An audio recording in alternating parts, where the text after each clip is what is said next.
Bonjour à tous. Merci beaucoup Patrick pour tes souhaits. Effectivement, 20 ans, oui, enfin, t'es très gentil Patrick. Un peu plus que 20 ans. Il faudrait en rajouter 16 de plus.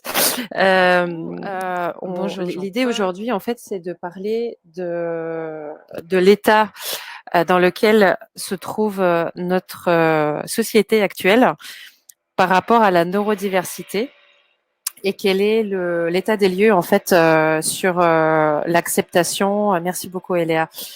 Bonjour Élise, bonjour Émilie. Euh, donc comment est-ce que c'est perçu, comment est-ce que quelle est où en est la conscience du sujet, la connaissance du sujet et comment est-ce qu'elle est acceptée, comment est-ce qu'elle est abordée. Donc ce que je vous propose, surtout, n'hésitez pas à poser plein de questions. L'idée, c'est que je puisse répondre à tout ou faire des commentaires. Ma version n'est pas exhaustive, elle n'est pas non plus unique.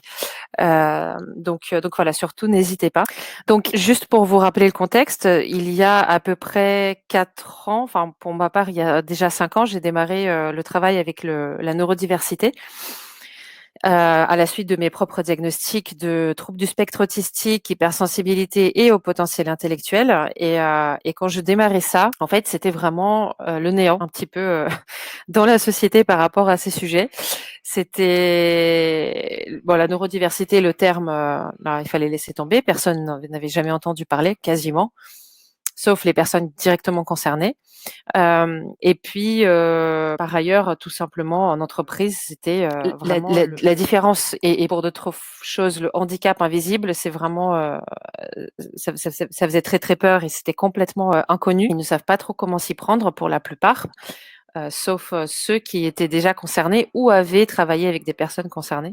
Donc en fait, le démarrage a été assez poussif. En fait, les gens ne comprenaient pas pourquoi je voulais tant parler des personnes. Alors, les personnes, par exemple, autistes, c'était ah bah oui, il faut les aider, les pauvres. Euh, et puis au potentiel intellectuel, bah attends, c'est pas une difficulté. Et donc, enfin, je comprends pas trop. Et puis bon, ils vont être un peu arrogants. Pourquoi est-ce qu'on aurait besoin? Alors oui, bien sûr, c'est bien d'avoir quelqu'un d'intelligent dans l'équipe, mais s'il ne s'entend pas avec l'équipe ou s'il met l'équipe en péril, c'est pas la peine. Donc il y avait beaucoup d'incompréhension. Euh, Par rapport à l'hypersensibilité, par exemple, c'était bah attends, enfin quand même quoi. Puis bon, c'est trop nébuleux, je sais pas ce que ça veut dire. Et alors les autres profils, bon, les profils 10, c'était encore plus méconnu, et les profils hyperactifs, c'était bon, ça c'est les enfants quoi. Donc c'était difficile, c'était poussif quand j'allais par exemple prospecter sur les différents tests, parce que c'est ce qu'on a voulu faire depuis le départ, en fait, c'est voir comment se passent les recrutements. Donc on est allé prospecter au niveau des différents tests de recrutement qui se font. C'est compliqué parce que par Quand je exemple, je suis suis allée voir allée, les éditeurs de tests et que je leur ai dit mais est-ce que vous avez adapté certains tests à vous au profil neuroatypique par exemple, euh, par exemple autiste, puisque c'était ce qui était de plus concret en fait. Bah les gens me disaient ah bah non, c'est une trop petite niche, en gros on laisse tomber. Donc après, il y avait des éditeurs de tests qui étaient assez sympas pour me dire alors on n'adaptera pas, mais par contre on peut créer un nouveau euh, système de repères, c'est-à-dire que il faudrait faire passer le test à au moins 100 personnes autistes pour ensuite avoir le référentiel de voilà et jauger en fonction de ça pour les personnes autistes suivantes qui passeront les tests. C'était pas satisfaisant.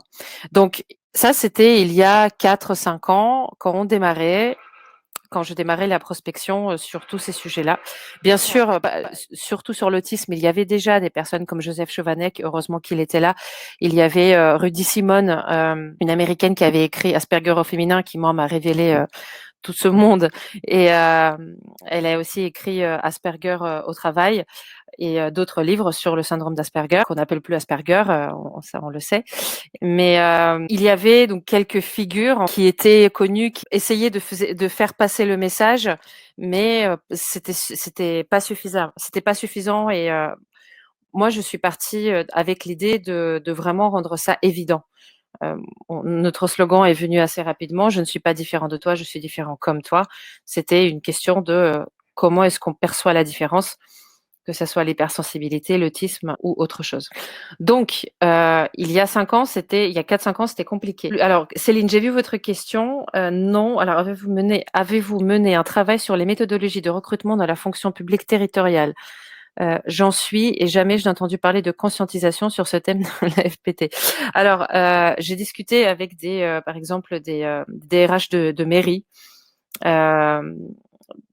C'était la même chose que dans les entreprises en fait. Personne ne connaît. C'était vraiment inconnu et complètement absent des considérations, littéralement. Et aujourd'hui, je sais pas si c'est rassurant ou pas, mais il n'y a pas que dans la fonction publique territoriale que on ne parle pas spontanément de tous ces sujets-là. C'est rassurant parce que c'est pas qu'ici, c'est un peu partout, mais bon, en même temps, c'est exactement ça qui n'est pas rassurant du tout de l'autre côté. Et ce que je peux très bien comprendre. Donc, petit à petit, on a commencé, alors à peu près en même temps que Ipipin, il y a d'autres entreprises qui sont arrivées. Par exemple, sur l'entreprise Auticonsult qui embauche des personnes autistes à haut niveau de fonctionnement sur des métiers de consultants, de développeurs, toujours dans le métier du digital. Ils sont top, ce qu'ils font, c'est génial. C'est un peu, enfin c'est sur une seule typologie de métier, donc c'est un peu dommage de ce côté-là, de ce point de vue-là, mais à part ça, franchement c'est quand même très très bien ce qu'ils font. Il y a Andros, ça fait un peu plus longtemps qu'ils œuvrent, mais c'est sur des postes en usine en fait. Donc toutes les personnes autistes n'ont pas envie de faire ça. C'est aussi génial ce qu'ils font et je le dis parce que pour moi, ça paraît très très important. Ça, c'est aussi un niveau d'ignorance et de quelque part de colère, mais cette fois-ci au sein du milieu autiste lui-même, que de critiquer ces initiatives et la nôtre y compris d'ailleurs, parce que c'est pas assez bien ou c'est trop restrictif. Mais en fait, ces initiatives vraiment ont le mérite d'exister et ont le mérite de donner du travail à des personnes qui, sans ça, n'en auraient probablement jamais trouvé. Et je trouve ça fabuleux. Donc, en plus, ils font ça. Moi, je les connais très bien, que ce soit Auticonsult ou Andros. Ils font ça dans un état d'esprit de très éthique et plein de valeurs et plein de vraiment très très belles intentions et voilà. Donc, je tenais vraiment à le dire. Je trouve ça top. Nous, c'est un petit peu pareil. On nous critique, bien évidemment. Bon, c'est comme ça. On vit à une époque où et ça fait partie vraiment en plein du sujet. C'est important que les gens et les entreprises, les employeurs, les collectivités, la fonction publique, etc. C'est important qu'on s'en rende compte, que ça soit conscient. Le fait que on vit à une époque où tout ça est en train d'émerger et du coup, c'est plein d'initiatives nouvelles qui sont tellement loin d'être parfaites, qui démarrent des choses, qui essayent des choses, qui testent des choses et on va se planter. Enfin, quand je dis on va se planter, ça veut pas dire qu'on va forcément faire faillite, hein, j'en sais rien, mais on va se planter sur une action, 2 actions et ça fait vraiment en plein partie du sujet de la neurodiversité dans le monde de l'emploi. Pour autant, je trouve que c'est important de souligner que ces initiatives ont le mérite de tenter des trucs parce qu'on n'a jamais trouvé une solution parfaite du premier essai. Il n'y a qu'à demander aux chercheurs, par exemple, à Nikola Tesla ou Einstein ou d'autres inventeurs. Le premier essai a rarement été parfait d'un coup. Donc voilà. Donc ça, c'est du côté des personnes. Dans les entreprises, alors, dans les entreprises et au sein de tout organisme capable d'embaucher, là où ça a changé, c'est que les entreprises disent plus facilement. Ah, bonjour Priscilla. Les entreprises disent plus facilement on ne sait pas quand elles ne savent pas. Il y a pas mal d'équipes, de managers qui sortent des bois un petit peu dans un sens et disent bah voilà, nous on a embauché un tel depuis pas mal de temps, on n'a pas su faire et voilà, donc maintenant on a envie de bien faire, on a envie de mieux faire, de redresser la barre, de faire des efforts, donc ils se réveillent et je trouve ça très courageux en fait, je trouve ça vraiment très, très bien et mieux vaut tard que jamais, même si bien sûr on aurait dû faire des choses avant, mais mieux vaut tard que jamais. C'est bien de se dire à un moment donné, Je ne sais pas, je n'ai pas su. Voilà mon erreur. Maintenant, je reprends de zéro. Enfin, pas vraiment de zéro, mais au moins, je tente quelque chose de nouveau et de différent et de plus poussé. Donc ça, ce sont des choses que je constate de plus en plus et je trouve ça top. Alors, c'est vrai que pour le moment, c'est surtout autour des personnes avec autisme. Les personnes à haut potentiel intellectuel, donc les zèbres surdoués, etc., les personnes hypersensibles, c'est encore malheureusement un peu trop, entre guillemets, nébuleux pour les entreprises, dans le sens où ils sont bien conscients qu'il peut y avoir hypersensible et hypersensible, que deux personnes hypersensibles sont différentes. Pareil pour les HPI. L'avantage et l'inconvénient de l'autisme, c'est que on y prête plus attention, mais on y prête plus attention parce qu'on se dit, en fait, les personnes autistes sont un peu démunies. Donc, on a plus tendance à les ranger un peu dans le même cliché et on est obligé de rappeler tout le temps que non, en fait, vous prenez tous les traits autistiques les plus communs, ils vont s'exprimer de manière tout à fait différente d'une personne à une autre. Donc, il y a cette éducation à faire auprès des entreprises sur les différents profils. Aujourd'hui, concrètement, les entreprises de plus en plus nous appellent, par exemple, pour faire des conférences sur la neurodiversité, pour faire des formations. Quand elles embauchent une personne neuroatypique, si nous, on est déjà dans la boucle, on vend toujours, on impose en fait quelque part une sensibilisation de l'équipe qui va accueillir la personne. On impose un suivi. Si besoin, on impose, c'est pas, voilà, hein, l'entreprise est libre, bien évidemment, mais on préconise très fortement un coaching pour la personne aussi, un accompagnement pour l'équipe. Mais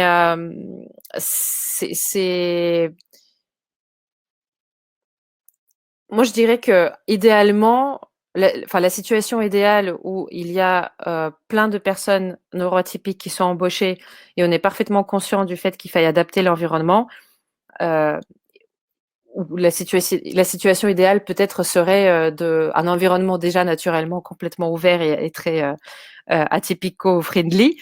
On en est loin, clairement, mais ça se réveille de plus en plus. Les interlocuteurs que j'ai aujourd'hui en entreprise sont à l'écoute. Ça ne veut pas pour autant dire qu'elles vont avoir envie tout de suite d'embaucher une personne atypique, neuroatypique. Ça ne veut pas pour autant dire qu'elles sont prêtes à comment est-ce que je pourrais dire ça, à baisser les gardes en quelque sorte. Et ça provient du fait qu'elles ont encore une manière de penser qui est ah bah en fait je ne sais pas comment faire pour que la personne soit capable de faire ce qu'on lui demande. Et c'est pas c'est pas méchant ce qu'ils disent en fait, c'est juste la manière de penser actuelle encore qui est celle du rapport de force qui est en faveur de l'entreprise, de l'employeur plutôt que du salarié. Dans pas mal de cas, même si les entreprises ont autant besoin des candidats et des salariés que l'inverse. Mais la façon de penser, c'est ah bah voilà, l'entreprise fonctionne comme ça, il faut qu'on arrive à trouver quelqu'un qui arrive à s'inscrire. Il n'y a pas spontanément la démarche de se dire on va essayer d'adapter. Sauf, bien évidemment, et c'est pour ça que je parlais tout à l'heure de la différence invisible. Pour les différences visibles, bon, ces différences, c'est facile quelque part d'acheter un fauteuil ergonomique ou faire adapter un environnement d'une manière qui n'engage pas notre regard sur les choses, notre perception des choses. Par rapport à la neurodiversité, donc comme je disais, aujourd'hui, les entreprises sont en revanche assez ouvertes au moment où je leur parle de ça, au moment où je commence à leur expliquer que voilà, regardez, en fait, c'est nécessaire aujourd'hui de s'ouvrir à ça, ne serait-ce que parce que les neuroatypiques sont déjà partout, c'est 20% de la population, donc c'est pas est-ce qu'on devrait s'y intéresser, c'est comment est-ce qu'on devrait faire. Et la plupart du temps, parce qu'on a quand même des êtres humains en face de nous, c'est pas une entreprise que j'ai en face de moi dans sa chaise, c'est une personne. La personne est très ouverte et ça, il faut toujours s'en rappeler, c'est toujours un être humain qu'on a en face de soi qui est sensible et à moins d'avoir vraiment quelqu'un de complètement complètement fermés, personnellement, ça ne m'est jamais arrivé, heu, ils comprennent assez vite les enjeux, ils comprennent assez vite l'importance de s'y intéresser. Ils comprennent assez vite l'importance d'adapter, l'environnement, de devoir faire des adaptations. Maintenant, donc il y a cette ouverture, clairement, de plus en plus, elle est là. Il y a de plus en plus d'entreprises, de recruteurs, qui ont entendu parler de la neurodiversité, de l'hypersensibilité, du haut potentiel, de l'autisme, des troubles 10, de l'hyperactivité, et cetera. Donc ça, de mon point de vue, c'est factuel de dire ça. En revanche, la plupart du temps, les personnes que moi j'ai en face de moi au moment du rendez-vous, hem, elles n'ont pas forcément une visibilité très claire sur ce que l'entreprise est capable de faire pour s'adapter. Elle comprend qu'il faut s'adapter, elle n'a pas forcément les moyens, ni le pouvoir de décision de faire ce qu'il faut. Donc c'est des processus qui sont longs et malheureusement, pour l'instant, on fonctionne au cas par cas, au compte-gouttes, c'est ça que je voulais dire. Au compte-gouttes par rapport à, par exemple, tout de suite, 50 embauches de personnes, neuroatypiques. Ça va être une personne pour tester, pour voir comment est-ce qu'on peut faire, comment est-ce que ça se passe, et cetera, et ensuite on voit. Sachant que ça reste, comme chaque personne neuroatypique est différente, bah, c'est pas évident de tester sur une personne et ensuite, se dire, voilà, on peut transposer ça sur, plein de personnes, enfin sur toutes les autres personnes. Donc ça reste, comme vous pouvez entendre, voir et peut-être percevoir, ça reste un petit peu, long et lent.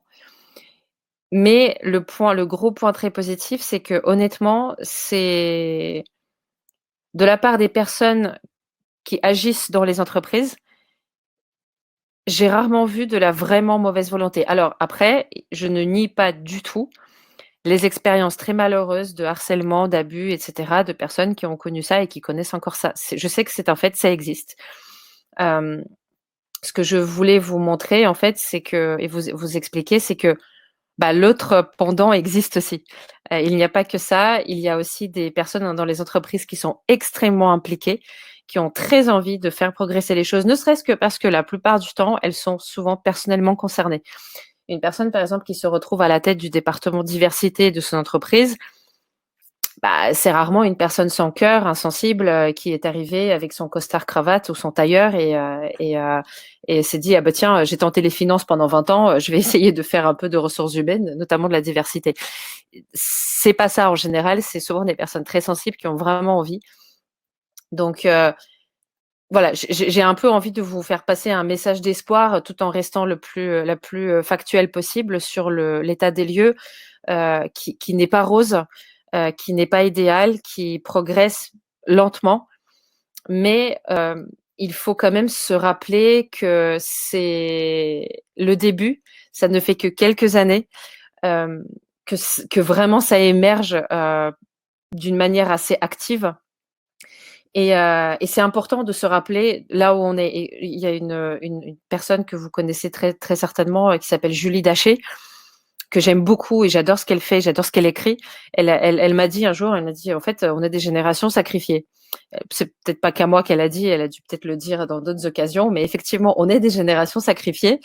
Heu, c'est un peu rageant et frustrant de temps en temps de se dire: «Bah ouais, nous on se tape le sale boulot quelque part de sensibilisation, de marcher, d'avancer dans la boue à contre-courant, d'être les premiers. Mais comme disait, un de mes auteurs préférés, «Ça devait être dur pour les premiers hommes parmi les singes».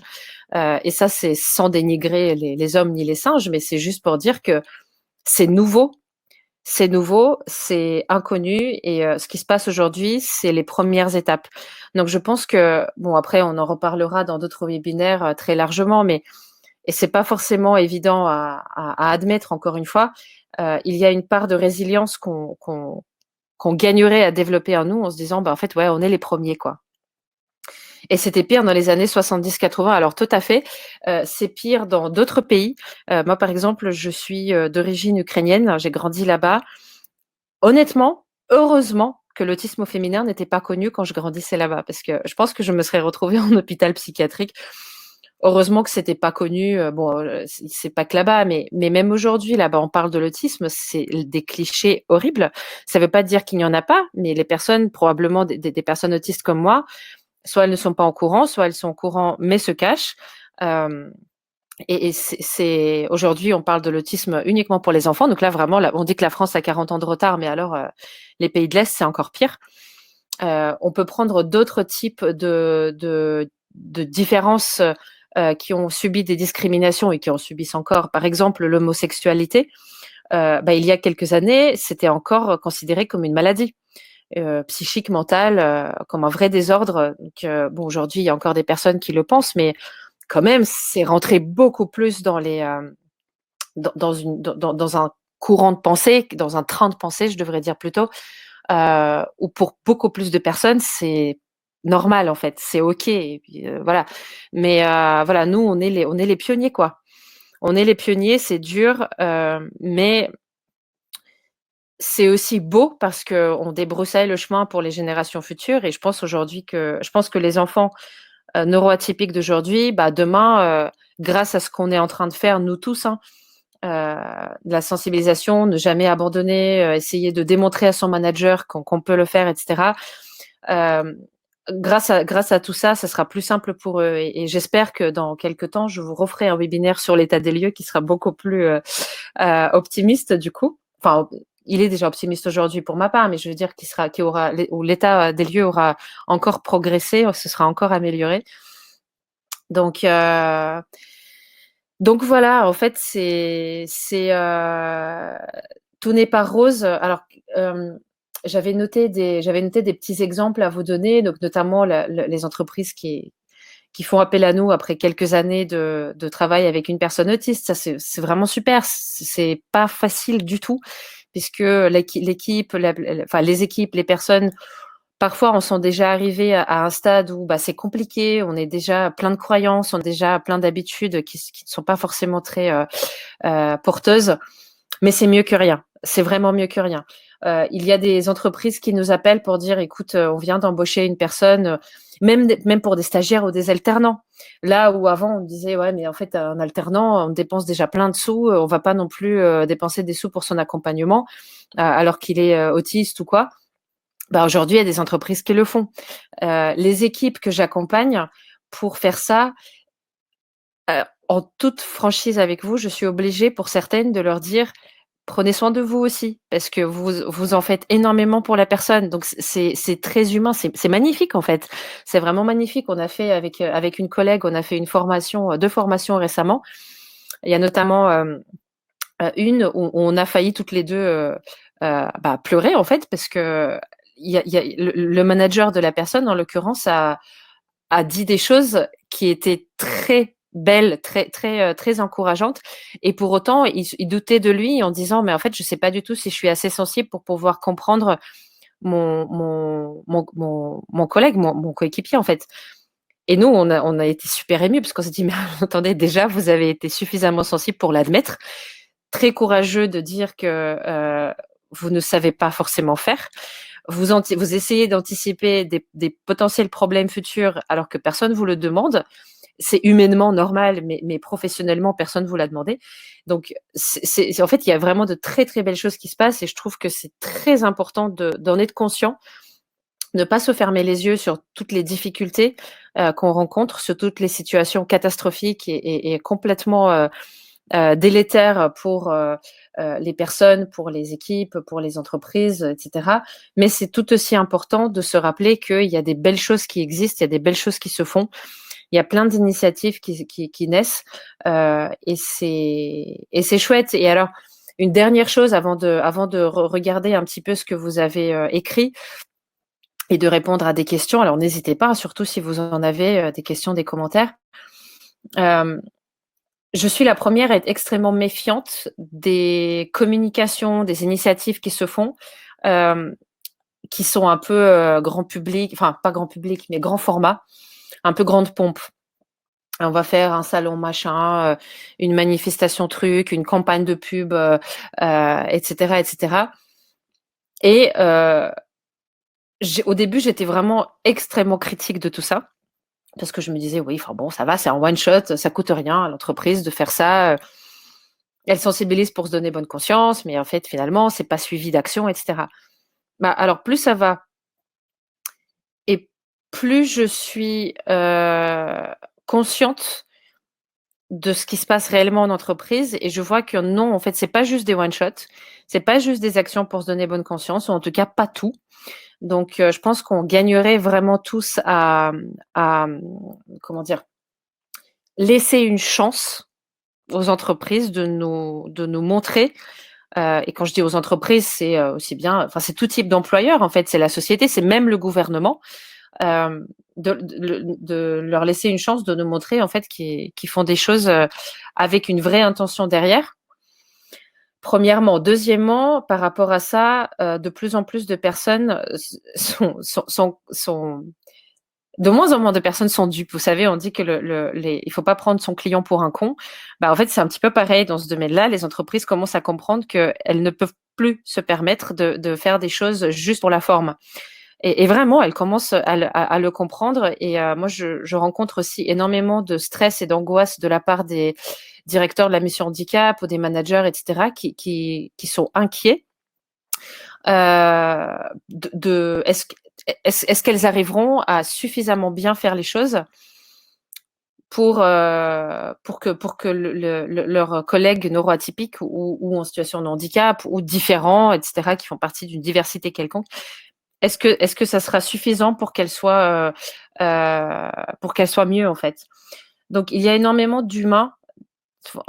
Je trouve que quand on parle juste des employeurs, des entreprises, ça les déshumanise beaucoup. Or, en fait, c'est quand même rempli d'êtres humains et se rappeler que c'est des êtres humains en interne dans ces organisations, bah, ça nous ouvre un peu plus, à l'empathie aussi et hem et c'est très important, en fait. Moi, je pense que c'est vraiment très, très important d'avoir cette empathie-là aussi envers ceux qui se plantent, font des efforts, se replantent, refont des efforts et hem et vraiment voilà et pour conclure, en fait, c'est un peu je pense que vous comprenez mon état d'esprit depuis que j'en parle. Hem, pour moi, c'est une évidence et j'aimerais que ce soit une évidence pour de plus en plus de personnes, que les efforts doivent être vraiment faits des 2 côtés. Parce que malheureusement, je constate énormément de revendications, de colère, de frustration. Alors, c'est pas malheureusement, ça c'est factuellement, juste, de manière tout à fait pragmatique.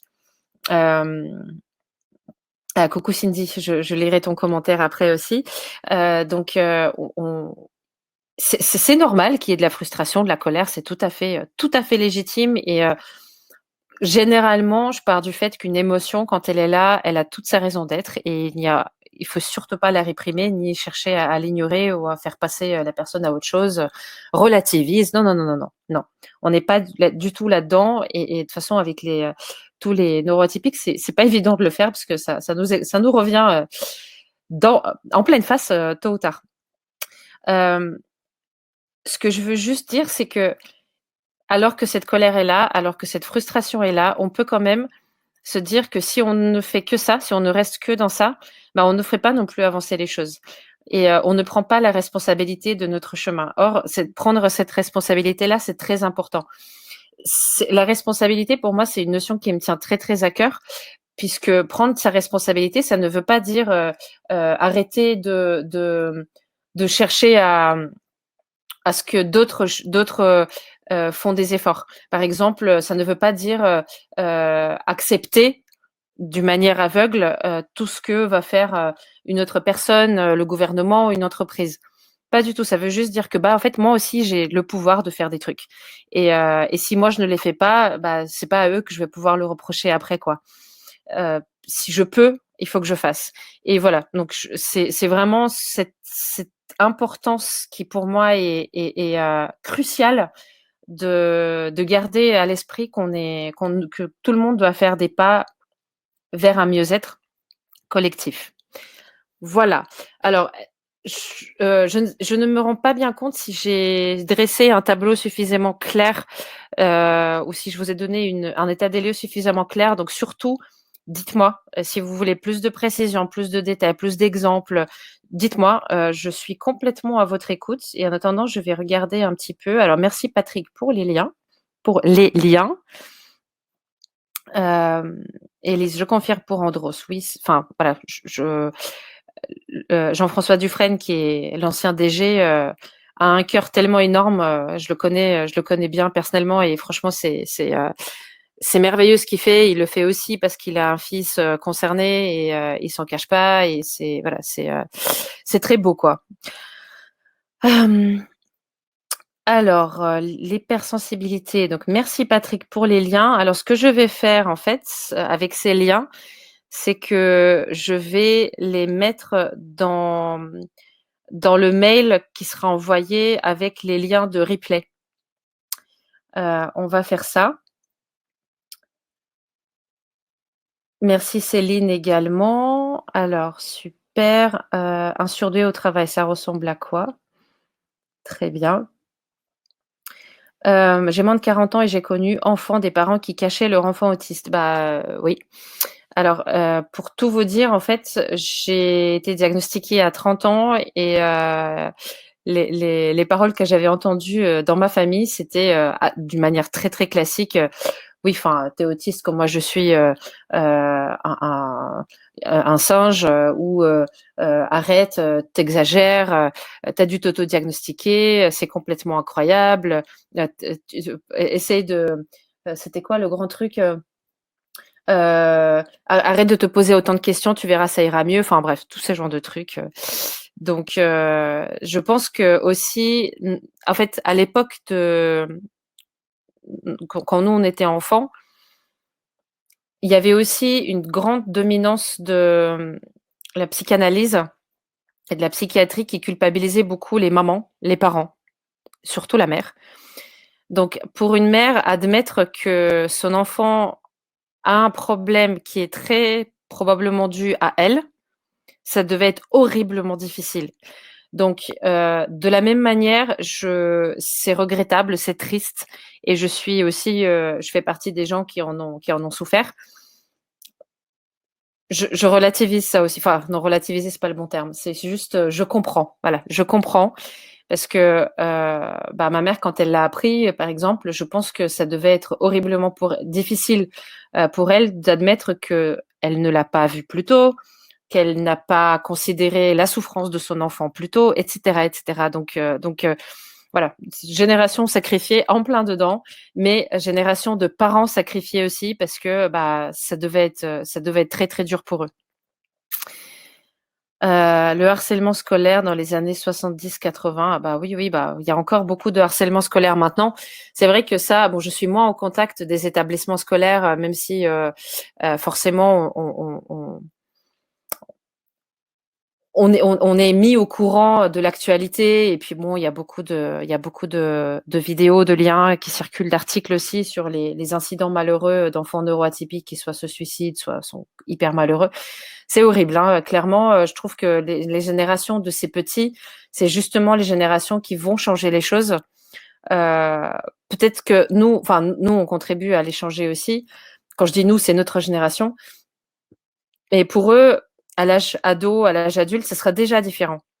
Et j'espère vraiment que le fait de médiatiser tout ça, bah, ça réveillera d'autres consciences, quoi.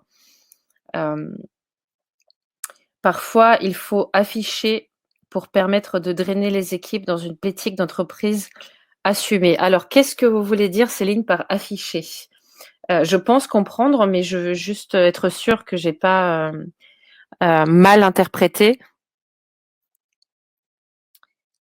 Pour permettre de drainer les équipes dans une politique d'entreprise. Céline, vraiment, si vous pouviez donner 2-3 précisions, ce serait vraiment top. Alors Cindy, au Québec, on y est encore tout au début. Le plus difficile est de convaincre les décideurs sans données concrètes sur la neurodiversité québécoise En milieu de travail. Alors oui, hein, complètement d'accord. Et du coup, ça se recoupe un petit peu avec la question de Céline après. Y a-t-il des études scientifiques qui objectivent les neurodiversités? Euh, oui et non. En fait, il y a des études qui expliquent le fonctionnement d'un cerveau qui s'est développé différemment, qui explique enfin, justement le pourquoi reste quand même pas si évident que ça à déterminer. On parle aujourd'hui d'une partie génétique, on parle d'une partie, enfin, en tout cas, les causes biologiques. On a priori écarté les causes environnementales, les vaccins, etc. Euh, on a écarté la cause des parents aussi. Alors, bon, évidemment, la génétique, voilà, mais en tout cas, ça ne veut pas dire que les parents ont fait quelque chose de mal pour que leur enfant soit neuroatypique. Euh, c'est très, très important, vraiment. Enfin, j'imagine même pas la détresse d'une mère ou d'un père qui pense que c'est de sa faute, quoi. Enfin, euh, d'ailleurs, je serais toujours extrêmement touchée et infiniment reconnaissante à mon papa, à moi, quand je lui ai parlé de mon diagnostic d'autisme. Sa première réaction, c'était d'aller chercher tout sur Internet pour savoir si c'était pas le divorce de mes parents qui avait pu causer ça. J'ai trouvé ça super mignon, ça m'avait ému aux larmes, c'était vraiment magnifique, mais la part de détresse, quoi, et de culpabilité, ça doit vraiment être horrible, quoi. Euh, donc, alors, oula, oh, il y a plein de questions, c'est super. Alors, euh, donc oui, pour en revenir aux études, donc il y a des études, il y a des choses qui se font. Alors la plupart des études en fait sont plutôt orientées, à ma connaissance en tout cas, sont plutôt orientées à euh, délimiter un gène par exemple, et ensuite voir comment, enfin voir ce qu'on peut faire avec. Pour guérir. Voilà. Alors, on en parle surtout dans l'autisme, à tel point qu'en fait, avec une amie, on avait écrit un article, le gène de la normopathie qui avait été enfin découvert. On s'est bien marré en l'écrivant, on a bien tourné en dérision. Je vais essayer de retrouver ce lien aussi, euh, parce que on s'est bien marré en fait en écrivant ça. C'était vraiment pour dire que, enfin, arrêter de. En fait, la neurodiversité, c'est une neurodiversité, c'est pas une neuromaladie et voilà. Enfin, je pense que c'est aussi important, même si parfois ça peut causer énormément de souffrance, énormément de problèmes, et puis aussi il y a parfois des polyhandicaps et c'est très très compliqué. C'est pour que les personnes neuroatypiques regagnent confiance en elles, c'est important aussi de rappeler et de rappeler à la société que non, on n'est pas des malades. Il ne faut pas nécessairement éliminer la neurodiversité ni guérir l'autisme. Voilà, donc et il y a beaucoup d'études qui sont orientées vers ça. Maintenant, il n'y en a pas qui soient suffisamment, qui objectivent suffisamment d'une manière qui serait rassurante en fait. Euh, D'autant que, en fait, comme pour n'importe quel être humain, on a notre histoire personnelle qui vient se rajouter sur enfin, qui vient se rajouter à notre profil neurologique, des problèmes psychiques, des problèmes aussi psychologiques, des histoires de vie compliquées, etc. Donc, à un moment donné, même la personne concernée en fait un gros gloubi-boulga et c'est très difficile de distinguer qu'est-ce qui est dû à mon profil, par exemple, dyslexique ou autiste ou hypersensible et qu'est-ce qui est dû à mon parcours de vie. Et c'est très important de faire cette distinction. On en reparlera dans la série des sujets inspirants. Mais du coup, voilà, enfin, il y a malheureusement aujourd'hui, à ma connaissance, il n'y a rien qui est objectif suffisamment pour rassurer à la fois les personnes et à la fois la société. Alors, j'essaie d'avancer un petit peu. Quels sont les pays qui, selon vous, sont les plus avancés à ce sujet? Pareil, question pas forcément évidente. Typiquement, nous, on parle du Canada, mais ce que dit Cindy dans son commentaire, et d'ailleurs, j'avais été au Canada il y a 1 an et demi, même si c'était assez bref, mais tous les retours et les commentaires que j'avais eus, c'est OK. En fait, pour les enfants, c'est peut-être plus inclusif et plus simple, mais pour tout ce qui est emploi, c'est pas forcément plus simple. Donc, On pourrait se dire, quand c'est pris dès l'enfance, quand les enfants sont plus ouverts, c'est plus facile pour les adultes, oui, en toute logique, mais comme quoi, c'est pas forcément tout rose non plus. Alors il y a donc aux États-Unis pour tout ce qui est autisme à haut niveau de fonctionnement, donc type Asperger, pour reprendre l'ancienne dénomination, ils sont plus ouverts, par exemple, à les embaucher directement dans la Silicon Valley. Il y a des sociétés aujourd'hui qui sont, par exemple, j'ai entendu une histoire il n'y a pas très longtemps, une personne autiste en Angleterre qui faisait un séjour en hôpital d'ailleurs, et puis il y a quelqu'un qui est venu la chercher de chez Google pour l'embaucher parce qu'ils se sont dit non mais en fait lui c'est un génie, il nous le faut. Donc on peut critiquer les GAFA et les grosses boîtes, les gros requins pour le fait de créer des environnements qui deviennent des prisons dorées, etc. Cela dit, c'est pas des pays, mais c'est des sociétés qui sont beaucoup plus conscientes du sujet. Bien évidemment, après, bon, ça reste limité à l'autisme et au métier du digital, mais j'ai bon espoir que ça reviendra. Après, par exemple, encore une fois, c'est pas, enfin si, en fait, il y a en Israël, par exemple, l'autisme encore une fois, de type Asperger est considéré comme plutôt un atout. Peut-être pas par tout le monde, peut-être pas tout le temps. Je ne veux pas généraliser parce que je ne connais pas assez bien, mais j'ai entendu énormément de choses qui me l'ont confirmé, donc et des personnes qui me l'ont confirmé. En Belgique, il y a des prises en charge qui sont un petit peu différentes encore, mais bon, c'est quand même pas, c'est pas tout rose. Je ne sais pas. Euh, En Nouvelle-Zélande, ils font des choses qui sont différentes des nôtres. Dans des pays où le système éducatif est différent, où l'enfant a plus la possibilité de se développer à son rythme, en fait, le problème se pose moins. Il y a des pays, par exemple, où, alors c'est pas tout à fait pareil, mais bon, c'est quand même assez lié, où la mission diversité et la mission handicap n'existent pas. C'est interdit parce que c'est discriminatoire et stigmatisant. Et ça veut dire que, quelque part, en fait, ils sont naturellement plus inclusifs, ils n'ont pas besoin de ça. Alors, est-ce qu'il n'y a pas de discrimination? Bon, on n'en sait rien, en fait. On ne va pas généraliser et extrapoler jusque-là, mais donc voilà. En fait, avec le réveil de la communauté neuroatypique, enfin, de la et des communautés neuroatypiques aujourd'hui en France, finalement, je trouve qu'on avance plutôt bien par rapport à d'autres pays. Enfin, on les, dans l'emploi, pas nécessairement dans la prise en charge, dans le milieu médical et de la santé, ça reste parfois un peu euh, alarmant, je dirais, mais dans l'emploi, on est vraiment pas si mal que ce qu'on pense. Ensuite, merci Christiane, à vous aussi. Alors Émilie, votre message se centre sur des personnes.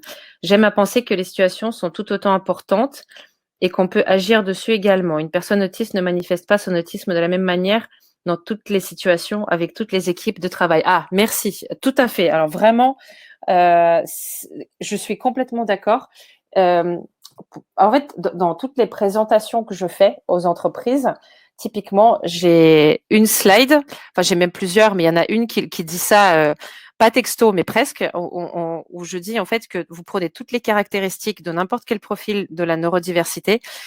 Si la personne avec ça se retrouve dans un environnement qui ne lui convient pas, ça va devenir des problèmes. Si elle se retrouve dans un environnement où c'est pris en considération et en charge, ça peut devenir des opportunités. Donc vraiment, 1000 fois, alors merci pour le commentaire et je suis tout à fait d'accord. Pourquoi je parle des personnes? Premièrement, parce qu'effectivement, j'avais omis de parler de cet aspect en toute transparence. Et deuxièmement, tout simplement aussi parce que euh, c'est en changeant le regard des personnes que les situations changent aussi. Et parfois, c'est vrai qu'il suffit d'une seule personne pour que la dynamique change dans une équipe. Parfois, c'est même la personne autiste ou neuroatypique qui va le faire. Et d'ailleurs, ça arrive assez souvent. Clairement, ça arrive très régulièrement, donc c'est aussi bon à savoir. Et parfois, en fait, dans une équipe, alors qu'individuellement, les personnes peuvent être euh, par exemple, froide ou discriminante, dans une équipe, la dynamique est différente et du coup, c'est mieux. Parfois, c'est exactement l'inverse. Mais oui, c'est tout à fait vrai que d'une équipe à l'autre, la même personne ne va pas forcément. Mais c'est vrai pour tout le monde en fait. Hein. C'est vrai pour tout le monde, on n'est pas dans la même énergie selon les interlocuteurs qu'on a en face. Donc, tout à fait. Encore merci, Émilie. Très, très bonne remarque. Avant de penser à l'emploi, il existe aussi des expériences pré-professionnelles comme le service civique. C'est ce que nous faisons à Bordeaux avec Ludosens. C'est une aventure humaine formidable. Alors, super. Priscilla, du coup, je mettrai aussi le lien vers Ludosens. Et effectivement, il y a effectivement pas mal de choses. Il y a des stages, il y a des... Enfin, c'est vrai que c'est bon, c'est quand même déjà professionnel, mais l'alternance, les stages, etc. Il y a des stages quand on est encore au lycée. Le service civique, il y a aussi bon, le duo-D, c'est peut-être un peu voilà, mais enfin, c'est déjà pour des adultes en âge de travailler, mais je pense que ça mérite d'être un peu plus connu, toutes ces initiatives-là. Donc, tout à fait. Bah, je rajouterai le lien. Alors, quand j'ai annoncé mon autisme à ma mère, elle m'a dit que c'était une invention des médecins pour gagner de l'argent sur mon dos. Oui, bon, bah voilà, hein, c'est encore pire presque. Merci pour cet état des lieux, c'est synthétique et clair. Merci beaucoup, Élise. Surtout des parents qui étaient ici à mon cousin Germain. Oui, Patrick, tout à fait. Ah, ça y est, la perceuse reprend. En effet, il n'est pas facile de partager avec les autres quand on est diagnostiqué adulte, que ce soit l'autisme, HPI ou autre. Oui, alors bon, c'est encore un sujet différent, mais le diagnostic, à quel âge est-ce que c'est le mieux de le faire? Bon, on va pas rentrer dans le détail nécessairement maintenant. Moi, j'ai une opinion personnelle qui est et qui vient de mon expérience, mais qui est en fait n'est pas du tout tranchée, mon opinion. Je suis ravie d'avoir été diagnostiquée à 30 ans. Premièrement, à cause de la situation en Ukraine dont je vous ai parlé tout à l'heure, et deuxièmement, parce que j'ai quand même acquis des réflexes de vie qui me servent encore aujourd'hui. J'ai pas tout abandonné. Bien sûr que depuis le diagnostic, j'ai lâché prise de beaucoup de choses et appris beaucoup de choses, après à faire différemment aussi. Mais je suis contente de ne pas avoir été assistée en tant que personne avec une déficience et d'avoir été obligée d'apprendre seule. Maintenant, il y a des situations de diagnostic tardif qui sont catastrophiques et avec un système nerveux qui lâche et c'est vraiment dommage. Et il y a aussi des diagnostics enfants où, par méconnaissance, on commence à assister l'enfant un peu trop et on le prive de ses ailes, quoi, quelque part, alors qu'il pourrait. Et il y a aussi des diagnostics enfants très heureux où la personne a la chance, l'enfant a eu la chance d'être tombé dans une famille qui est très ouverte et qui cultive le sens de sa valeur personnelle très sainement. Et c'est merveilleux. Donc, il n'y a pas de règle absolue. Mon parti pris aujourd'hui, c'est de ne pas avoir de parti pris là-dessus, justement. Et effectivement, c'est pas facile de partager et d'en parler quand on est adulte parce que en fait les autres ont une image de nous et on va briser cette image et c'est émotionnellement c'est un risque pour nous aussi quoi. Alors afficher ce que l'on montre à voir comme pour une politique publique. Oui, oui, tout à fait, Céline. Ok, bah oui, effectivement, moi j'avais compris aussi afficher dans le sens c'est important pour certaines personnes de faire un coming out. C'est important que certaines personnes le fassent pour sensibiliser. J'avais aussi pris ça dans ce sens-là. Donc, mais oui, de toutes les manières, c'est important. Aujourd'hui, les entreprises qui font des campagnes de sensibilisation pour que les personnes viennent se déclarer, bah, c'est aussi pour que les personnes puissent avoir les aménagements qu'il faut. Moi, aujourd'hui, parfois, je ne décroche une mission qu'après avoir obtenu l'accord de la mission handicap qui peut prendre ça sur son budget. Et donc voilà, donc c'est une réalité aujourd'hui. Tiens, on n'a pas parlé des quotas, mais ça concerne plutôt le handicap. Mais toutes les politiques RSE, etc. Bon, c'est pas toujours du pipeau. Hein, je persiste et signe. Je pense que ça a vraiment du mérite. Ça a vraiment le mérite d'exister. Alors Patrick, j'ai bien ri en lisant l'article sur le gène de la normopathie. Merci Lélia. Ah bah, super, merci. Merci beaucoup. Et si la neurodiversité crée ses propres startups ou entreprises, bah, c'est un peu le cas, hein, Epipine, par exemple, nous, et d'autres d'ailleurs, Jean-Paul. Avant le service civique, c'était le service militaire de 12 mois, ce n'était pas super inclusif, non, c'est sûr. Et je trouve très rassurant que les mentalités évoluent dans les entreprises. Pour autant, dans mon expérience personnelle, je n'ai jamais eu la chance de rencontrer des managers ouverts à la neurodiversité. Où et comment rencontrer ces individus, organisations. En fait, j'ai envie de dire, ils sont un peu partout. Parce que ça m'est arrivé de rencontrer, par exemple, un DRH très fermé, mais avec ça, il a plein de managers qui sont extrêmement ouverts, ou l'inverse. Donc, une entreprise qui est réputée pour être extrêmement ouverte, très inclusive, et des managers qui n'ont pas du tout envie de faire l'effort d'inclure qui que ce soit. Donc, en fait, ils sont partout. En revanche, ils ne sont pas consciemment ouverts à la neurodiversité, dans le sens où, comme le cas de ce manager dont je parlais tout à l'heure, qui était inquiet de savoir s'il fait bien les choses ou pas. En fait,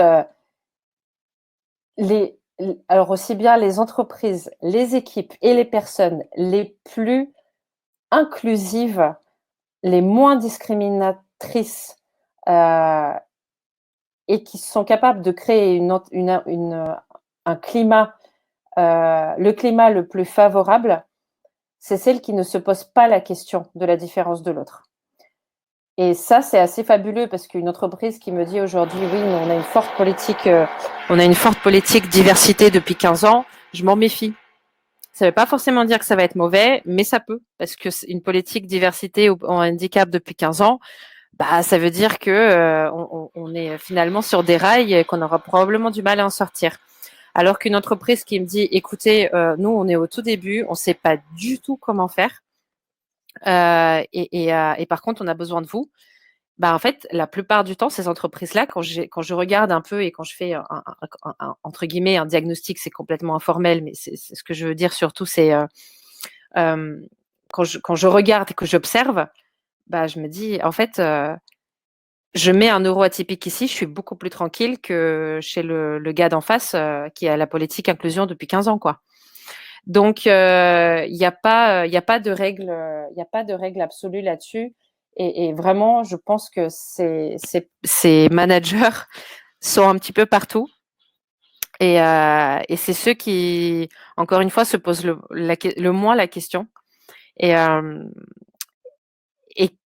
qui ont naturellement dans leur attitude une posture. J'aime à parler de la posture.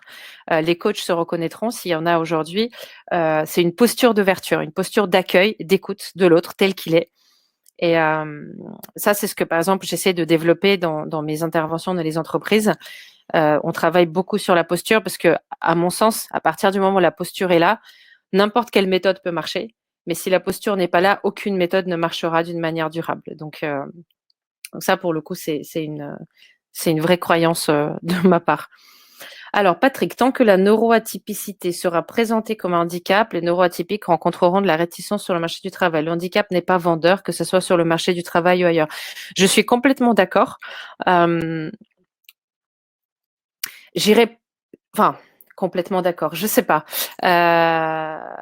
Ça dépend de ce qu'on entend par handicap. Pour moi, il faut surtout revenir à l'origine du mot handicap, même si ça fait un peu gnangnan de dire ça, mais à la base, le handicap, c'était une difficulté en plus qui était donnée au cheval le plus fort dans les courses. Donc, quelque part, ça veut dire que, bon, le handicap, ça aussi, c'est ce que j'essaie d'expliquer autant que je peux dans mes formations. Le handicap, c'est contextuel. Une personne en fauteuil roulant est handicapée si on ne met pas d'ascenseur ou de rampe. Par contre, si c'est un comptable en fauteuil roulant, est-ce qu'il est handicapé pour faire son métier? Non. Et on peut voir tout type de différence ou tout type de personnalité exactement de la même manière. C'est-à-dire que, par exemple, moi, bah, je ne parle pas japonais. Si demain je vais au Japon, je me retrouve en situation de handicap, entre guillemets, parce que je ne parle pas la langue, je ne sais pas me démerder chez eux. Bien évidemment, après, il faut pas non plus glamouriser le handicap. Il y a des situations qui sont extrêmement compliquées. Mais je pense que l'origine de ça, c'est de dédramatiser, c'est un mot qui est un peu galvaudé aujourd'hui. C'est comment est-ce que je peux dire ça? Peut-être de clarifier ou de remettre à plat, voilà, de réexpliquer, de revoir notre, compréhension du mot différence, du mot neurodiversité, du mot handicap, et cetera. Et là, effectivement, on ne parlera plus de série de difficultés avec lesquelles la personne arrive sur le marché de l'emploi, mais plutôt juste elle telle qu'elle est, avec sa personnalité, son caractère, son parcours, son expérience, son CV, ses aspirations, ses valeurs. Et là, oui, là, ça sera beaucoup plus simple. Patrick, pour continuer à te répondre un petit peu, ça serait con de notre part, et j'ai peut-être tort, mais l'impression que j'ai aujourd'hui, c'est que ça serait con de notre part, et quand je dis nous, c'est Pipine et d'autres, ne pas rentrer en contact avec les interlocuteurs qui s'occupent du handicap dans les entreprises, parce que c'est des portes d'entrée énormes. Et une fois dedans, bah là, on peut un petit peu comme un cheval de Troie, on peut sensibiliser une fois qu'on y est.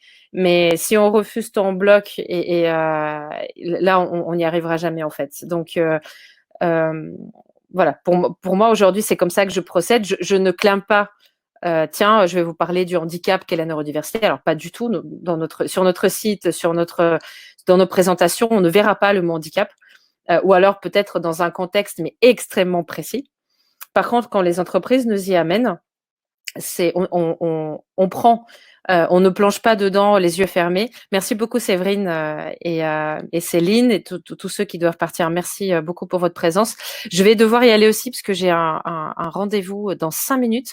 Mais voilà, je tenais vraiment à faire cette précision que quand on nous amène, nous, sur le terrain du handicap, alors que nous, on n'y était pas allés, bah, on y va avec prudence, avec explication, avec sensibilisation, mais on ne le refuse pas. Parce qu'il y a des personnes qui peuvent être aidées grâce à ça aussi. Alors Céline, je vous remercie pour tout ce qui a été dit, écrit, partagé, plusieurs éléments.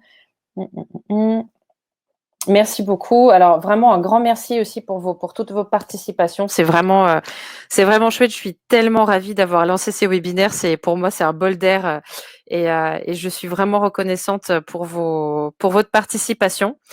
Vous aurez les replays très très vite. Je vais mettre en lien en ligne cet après-midi s'il est prêt. Ça c'est la plateforme du webinaire qui va me dire quand est-ce que ce sera prêt.